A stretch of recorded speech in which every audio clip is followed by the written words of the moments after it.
Mahal mo. Ikan kang ako check na. Tulo ka videos lang.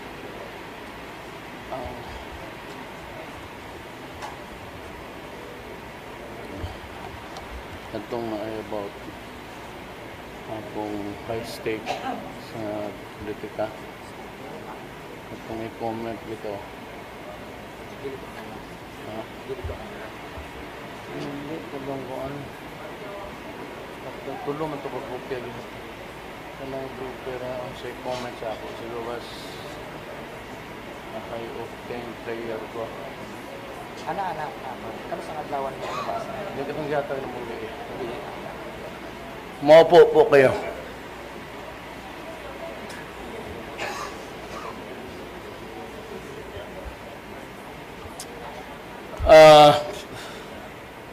You know, whenever you go out, you spend money of the people. And so you must have a good reason to spend the money of the people.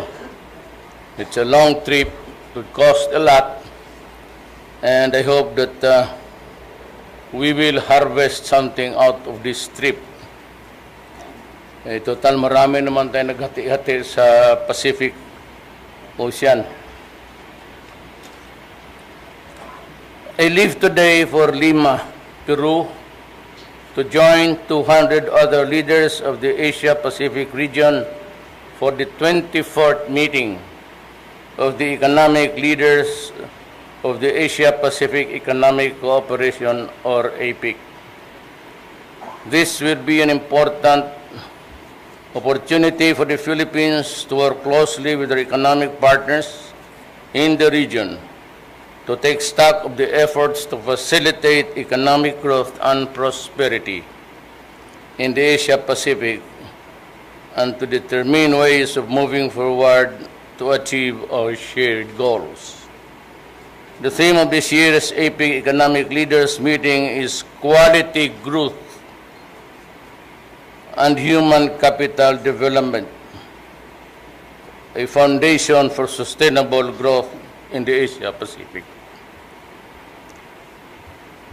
In the meetings, I will bring to the fore key components of my 10-point socio-economic program, particularly improvements in doing business through more efficient and responsive governance, massive investments in new infrastructure, a new focus on the rural development, and increased investments in human capital.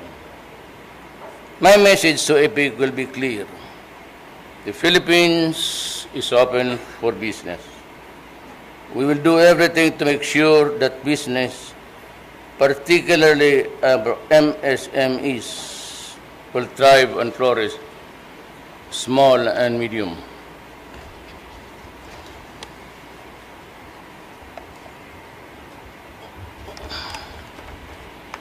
I will highlight government policy support as well as efforts to address corruption and criminality as building blocks of a strong and resilient economy aimed at inclusive and continued growth. As I have said before, your government is working very hard to make sure that our economy will finally take flight. I really hope so. Nasa runway lang tayo hanggang ngayon. We must harness the potential of this huge region to ensure that no one, especially our citizens, are left behind in the march to greater progress and prosperity. Our people are at the core of our program on inclusive growth and sustainable development. We will spare no effort to realize this in the context of APEC. This will be my first official visit to South America, with whom we share a meaningful history and centuries-old affinity. As we look to expand our horizons and pursue an independent foreign policy, the Philippines and the Filipino businesses must be ready to further deepen and broaden our engagement with South America, especially those that straddle the Pacific as economic partners. Maraming salamat po. I just would like, may mga briefer kasi ako every, lahat ito, it's almost drugs. All over the country, drug-related cases. Meron on the rise itong child abuse, sexual or battery, and itong crime against women. Medyo tumataas. I think we'll have to talk to the DSWD. I might really overlook this thing when I come back. Marami kasi dito yung minors na may patay dito na hinayaan lang sa magpipinsan, and the mother is working in the Middle East. 2-year-old na bata, battered. And this is really very disturbing for a human being who cannot defend himself to die in a brutal manner through negligence. We'll have to do something about this. Alam mo, marami yan. Yung mga anak nila iniiwan lang sa mga kapatid, pinsan, and they work their ass to death. So, pagdating dito, napurnada yung pagod nila, either because the children are not at par with expectations nang kapag makatapos yung iba malulong sa droga. These are the things that we have to balance. Sayang naman yung pagod ng tao nagpapakamatay doon sa Middle East. And I must be really frank with you. They are quite brutal in treating foreigners there. Not all countries. But in some, hindi nila pinapansin. And let me just say once again in connection with this, I feel this is very important. Years ago, I went to Saudi Arabia because 3 of the Davaoeños and 2 from Jensan were caught by the religious police giving out rosaries. So they were in prison, and the father and mother of those families were at the gate of my house every day crying. And so I was forced to make the trip together with the Langgaling sa Lupudin. I asked the Moro politicians to go with me so that I can explain better to King Fahd. At it was a bit matanda na, but he could still grasp what was being talked about. Ayaw ko tahan sabihin ito pero you must understand that we have to improve our country to accommodate all these people because we want them to come home. In some countries, not all, no condemnation in any particular government. But sinabi sa akin noon ng counterpart ko noon sa Congress because I was a member of the Law and Order. Sabi nung advisor ni King Fahd, you better talk to your counterpart. And sinabi sa akin, in the Arab culture, if you are paid to do a work, or you are bought from the slaves market of Africa, and you work there, the treatment is the same. You are a slave, and your body is open for use also. Ayaw ko lang yan sabihin kasi kung nandito, but hindi naman lahat. Yun lang yung mga ulol siguro na torpe. But that is really the naked truth that I want to say to you now. We have to improve on however we do it, we have to improve the country. And I hope patapos na ang fight against drugs. There's now a lesser supply. Problem is, bumalik sila doon sa kidnapping pati hold up. And the other common crimes not related to drugs, because it is easy really itong sa Cebu. Less danger. Problem is, you really cannot stop people from, even in progressive countries, they are at it. And so we are of no exception. Yun lang ang,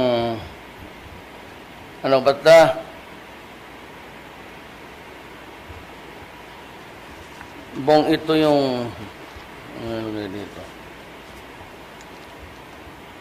I do not want to pull my own chair. Hindi ko na kailangan magyabang. Presidente na ako. But of all the people, because sinasadya ko talaga yan eh, I purposely do it. Bad manners, para makuha ko yung talaga, what would be the worst reaction of the nation, of my style. Pero sinasadya ko yan. Actually, kung galit ako, talagang ganon ang ko. Because all the while, when I was trying to explain that the 300 to 300,000 people who died in the fight against drugs, especially at the beginning of the first 2 months, hindi atin yun.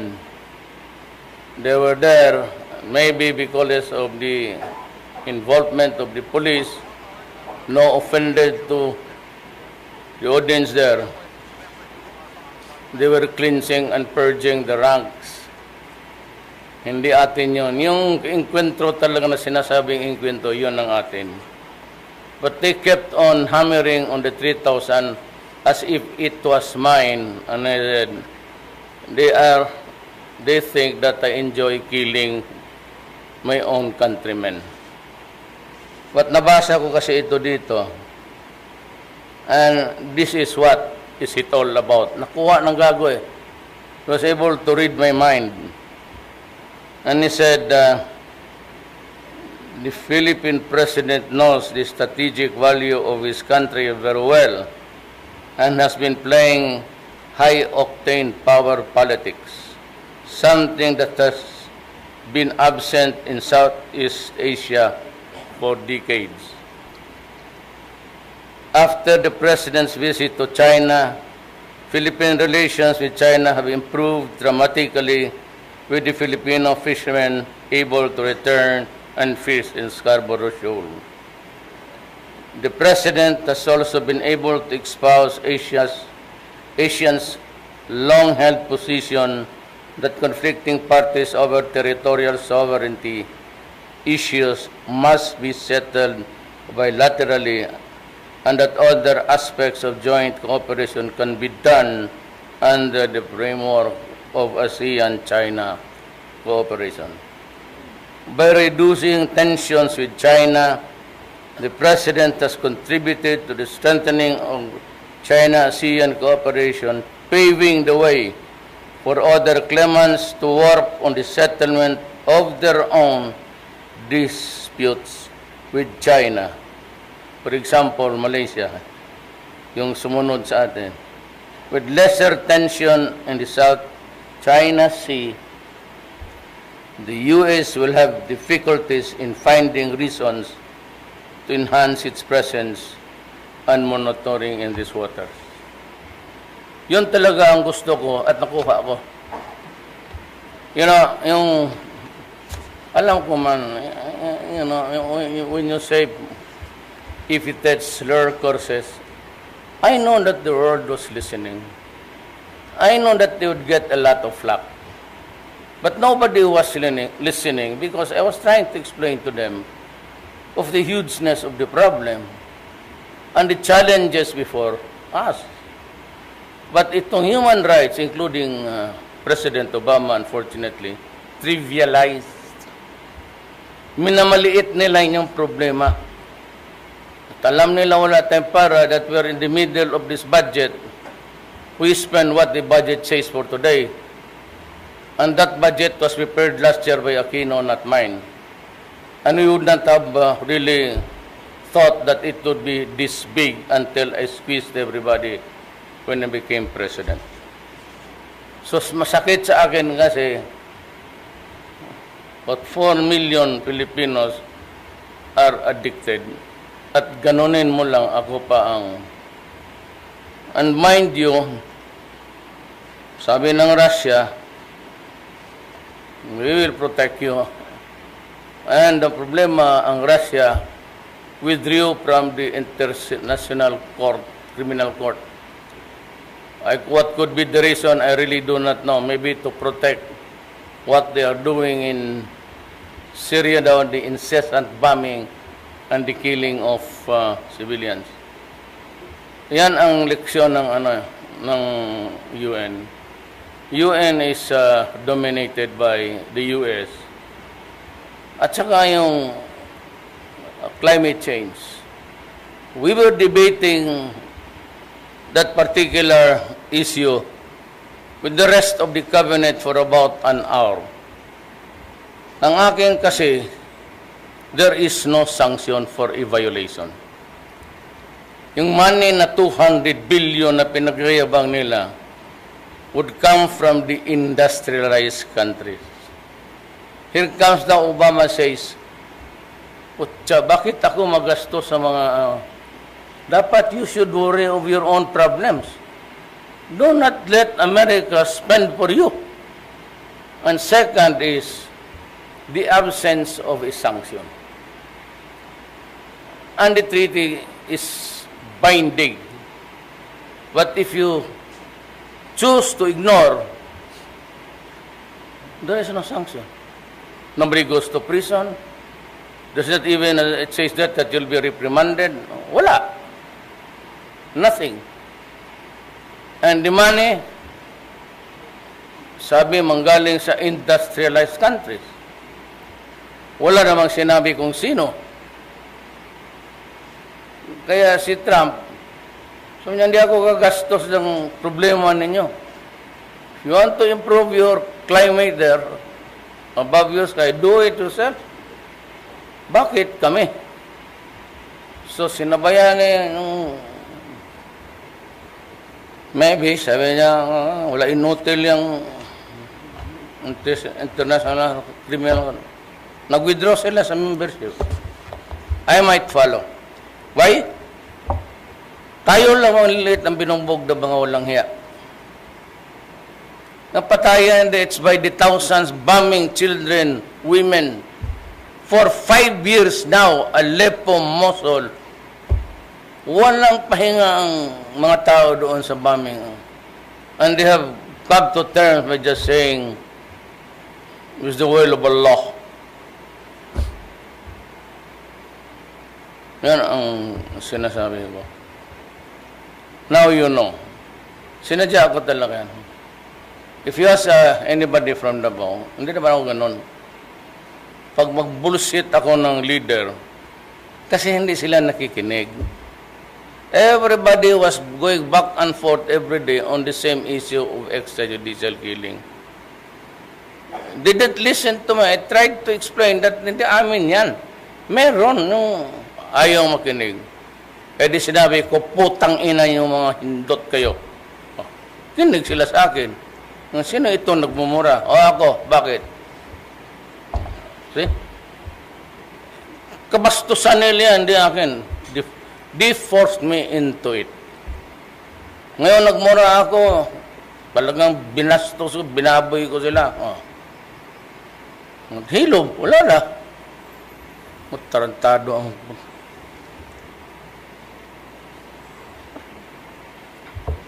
You know, if China and Russia would decide to create a new order, I will be the first to join. Alis ako dyan sa... There used to be the League of Nations before. It was in Hague, something. Itong predecessor ng United Nations. It used to be called League of Nations. Nothing happened. There's still war. United Nations, walang nagawa. Series of war. Vietnam, Taliban, ngayon dito. The killing is endless. The mouth is fluttering. Kaya yan ang leksyon natin. Just because it is America, it does not mean that it is good.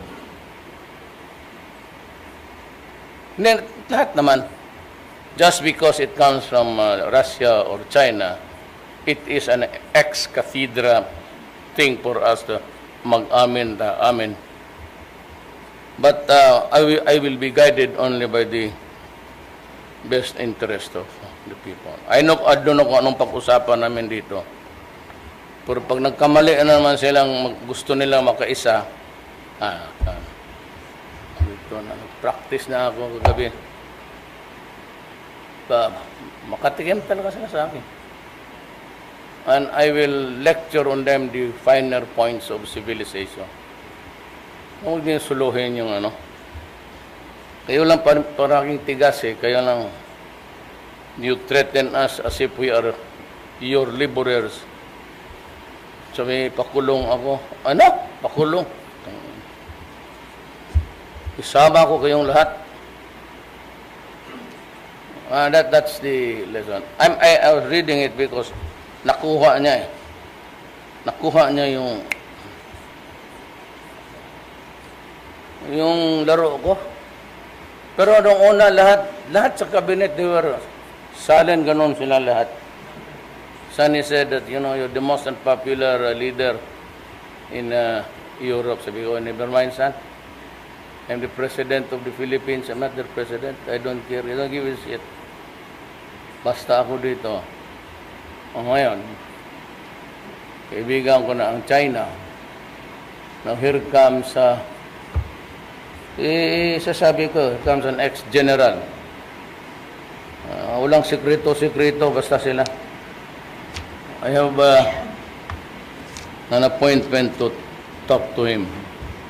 The theme of our talk, to reset relations. Suluhin mo. Thank you.